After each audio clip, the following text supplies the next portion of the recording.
From full tank to fully charged, kanya na ang hinaharap ng mga lumipat sa electric vehicles kaya hindi na problemado sa mahal na langis. Tumaas ang demand sa ganyan ayon sa isang grupo pero meron ding hinaharap na hamon. Nakatutok si Oscar Oida. Sa sobrang mahal ngayon ng langis, e-scooter is cooler. Kaya kahit mainit, tiis ganda, makarating lang sa papupuntahan. Hindi ka na problema kung tumaas o bumaba yung gasolina kasi charge ka lang eh. Sa 5 days na gamitan, siguro ang konsumo lang namin it's almost 10 pesos per day lang.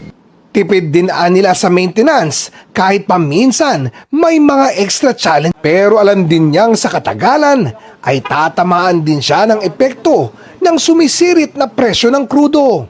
Baka tumaas din yung kuya kasi syempre umaasa din sa presyo ng gas yan. So kung anong pwede kong matipid sa pag-commute, ibibisikleta ko na lang.